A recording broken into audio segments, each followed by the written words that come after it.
Avec vous, on va parler d'un événement important qui aura lieu vendredi et samedi, la collecte de la Banque alimentaire. C'est un événement récurrent qui a lieu tous les ans en Isère, mais également un petit peu partout en France. Beaucoup de bénévoles vont être sur le terrain ce week-end. Alors, beaucoup de bénévoles, 3000 bénévoles, engagés, volontaires, solidaires, 135 magasins que nous allons collecter dans l'ensemble du territoire auprès du public. C'est notre seule rencontre annuelle avec le grand public. Nos espoirs, ils sont là, ils sont affichés, produits de qualité. Nous avons souhaité volontairement avoir des produits en termes de qualité nutritionnelle. Je pense à du riz, je pense à des poissons, je pense à des conserves de légumes. C'est des produits sur lesquels l'apport qualitatif va nous permettre d'engager une année 2018 dans les meilleures conditions. Alors, ça, c'est basé sur la générosité des consommateurs. À la sortie des supermarchés isérois, il y aura ces équipes que l'on voit là sur les images pour récolter les produits. On donne ce qu'on veut Alors, nous sensibilisons le grand public. Nous allons distribuer un flyer à l'entrée avec les produits que je viens de citer. Bien évidemment, chaque public, chaque personne donne ce qu'il veut donner, mais uniquement des produits qui puissent se conserver au cours de l'année. On n'est pas sur des produits frais, on est vraiment sur des produits secs. Les gens sont généreux sur ce genre d'opération? Alors, les gens sont généreux, bien sûr. On a regardé, nous, l'année dernière, le comparatif entre 2015 et 2016. L'intéressant pour nous, c'est effectivement la quantité, mais aussi la qualité nutritionnelle. Et de ce fait, on s'est aperçu que le fait que les personnes donnent des produits de qualité supplémentaire, de meilleure qualité, eh ben, le coût, effectivement, est différent. Entre un paquet de riz, un paquet de pâtes, entre un poisson en boîte et un autre produit, on a pu comparer qu'il y avait 5% de plus d'offres de générosité du grand public. L'objectif, c'est quoi? De collecter un maximum, j'imagine, mais vous êtes fixé une barrière? Alors, il n'y a pas de barrière. On peut y aller, on peut donner, on peut avec grand plaisir. On espère simplement augmenter la capacité qu'on a pu récupérer l'année dernière, c'était 200 tonnes. Voilà. Plus on a de produits, plus on peut distribuer auprès de nos bénéficiaires et auprès de nos associations partenaires.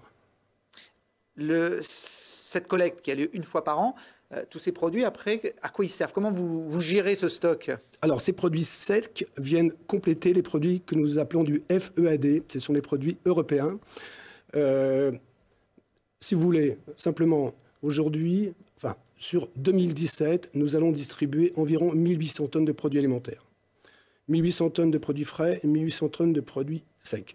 Produits frais, des produits que nous récupérons chaque jour, ce qu'on appelle, nous, la ramasse. Avec beaucoup d'opportunités cette année, nous avons beaucoup innové. Nous avons la chance d'avoir des nouveaux magasins qui nous ont rejoints. Je pense du côté de Comboire, je pense du côté de Saint-Quentin-Falavier. Pour les produits secs, l'Europe, 500 tonnes de produits alimentaires. Et à côté de ça, bien évidemment, l'objectif des 200, voire 220 tonnes de collecte. Le rôle de la Banque alimentaire, c'est un petit peu de servir de plateforme alors entre les donateurs, que ce soit privés ou des structures publiques, et puis les consommateurs? Alors, ce qu'on peut dire simplement, Thibault, c'est que nous sommes entre les enseignes, les magasins, nous avons des dons, et ces dons, nous les distribuons gracieusement auprès de nos 90 associations. Nous avons eu beaucoup plus d'associations cette année, et tant mieux, la confiance qui est là, les besoins, bien évidemment. Il faut se rappeler simplement que sur les 5700 bénéficiaires que nous avons chaque semaine, c'est environ 70% de femmes, seules, avec enfants. Ce sont des retraités qui sont problématiques, bien sûr, manque de moyens, et puis beaucoup de chômeurs. C'est un nombre pareil qui est en progression, qui stagne, qui régresse Alors, on a une certaine augmentation, mais en lien avec le nombre d'associations qui nous rejoignent. Et alors, suivant les associations, bien sûr, on a quelques associations qui progressent, des associations qui se retrouvent avec des demandes, des nouveaux chômeurs. Ça peut arriver, des étudiants. Nous accompagnons actuellement 2 associations qui gèrent des étudiants, et c'est quelque chose qui nous alerte beaucoup. Le taux de pauvreté en France, en tout cas, est loin de régresser. Alors, 9 millions de personnes qui sont sous le seuil de pauvreté. Et en Isère, ce sont 12%. 12% de personnes qui sont en véritable difficulté. Ouais, 12%, ça fait une personne sur 8, c'est énorme. C'est des gens qu'on côtoie, on va dire, au quotidien dans notre vie. Mais ce sont exactement, ce sont les personnes aujourd'hui qui font partie du quotidien, qui sont peut-être la voisine, qui sont peut-être des retraités qui ont une maison, parce que la problématique n'est pas, pour ces personnes-là en tout cas, pour ces personnes-là, un problème d'hébergement, mais c'est surtout un problème de nourriture. C'est bien manger. Et c'est pour ça que notre objectif et nos innovations, c'est aussi sur la santé publique. Nous avons deux voies, celle que je viens de citer tout à l'heure sur l'équilibre nutritionnel et une seconde voie que nous sommes en train d'ouvrir sur le diabète, en tout cas contre le diabète. On s'aperçoit malheureusement que les personnes qui sont en difficulté, se soigner, ça vient en bout de piste. C'est vraiment au final. Et de ce fait, on commence à travailler, on essaye de trouver une structure qui va nous accompagner et accompagner nos 90 associations. Alors vous avez innové également il y a 2 ans en créant la cuisine solidaire pour recycler les viandes, les invendus qui partaient normalement pour perte et profit. Exactement, qui partaient à la poubelle. C'est des viandes, ce sont des viandes et des légumes, et surtout des viandes qui étaient en date limite de consommation très très courte du jour. Et on a appliqué un process, un texte de loi qui date de 1974. Et c'est quoi ce texte de loi? Il autorise à cuisiner, conditionner et refroidir le produit. Et quand on a respecté bien ce dispositif, ce procédé, eh bien on a 5 jours de durée de vie supplémentaire. De ce fait, au bout de 2 années, nous avons sauvé 36 tonnes de viande et autant de légumes. Plat cuisiné, viande d'un côté, légumes de l'autre. 2 intérêts, 3 intérêts pour les bénéficiaires. Un, il peut y avoir une problématique de « je ne sais pas cuire », je ne sais pas cuire un produit. Deuxième problématique, c'est de toute façon, je n'ai pas le matériel pour cuire.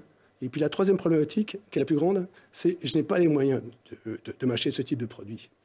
L'intérêt aussi, c'est en termes de nutrition, proposer des légumes verts à des personnes qui ont malheureusement trop l'habitude de manger des féculents. On revient sur la problématique du diabète, fait que les personnes découvrent certains produits, des produits cuisinés, je pense à des champignons, je pense à des endives, des produits de saison. Et les retours de nos bénéficiaires sont assez extraordinaires parce que pouvoir manger un produit qu'ils n'avaient pas imaginé de manger, se dire que je suis seul, mais je vais me faire des légumes verts, là, on a vraiment des très très bons retours, extraordinaires. Cette cuisine solidaire fonctionne bien. Je crois qu'il y a plusieurs centaines de repas par jour qui sortent de...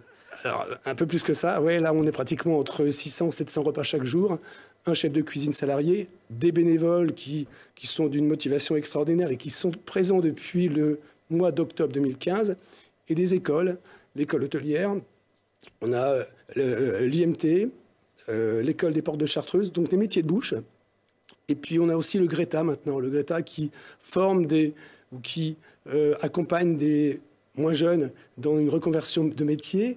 Et on a 2 ou 3 personnes qui nous ont rejoints dernièrement là, et qui font leur stage de cuisine là, et qui sont ravis. Bon, et puis dans le même esprit, je crois que vous allez lancer aussi des ateliers confiture, pareil, pour pas jeter ces fruits qui partent à la poubelle. En parallèle, exactement, Thibault. En parallèle, on a créé depuis 2 mois un atelier confiture. Cet atelier-là, il est destiné effectivement aux fruits, tout naturellement. Des produits qui étaient jetés, qui sont un petit peu abîmés.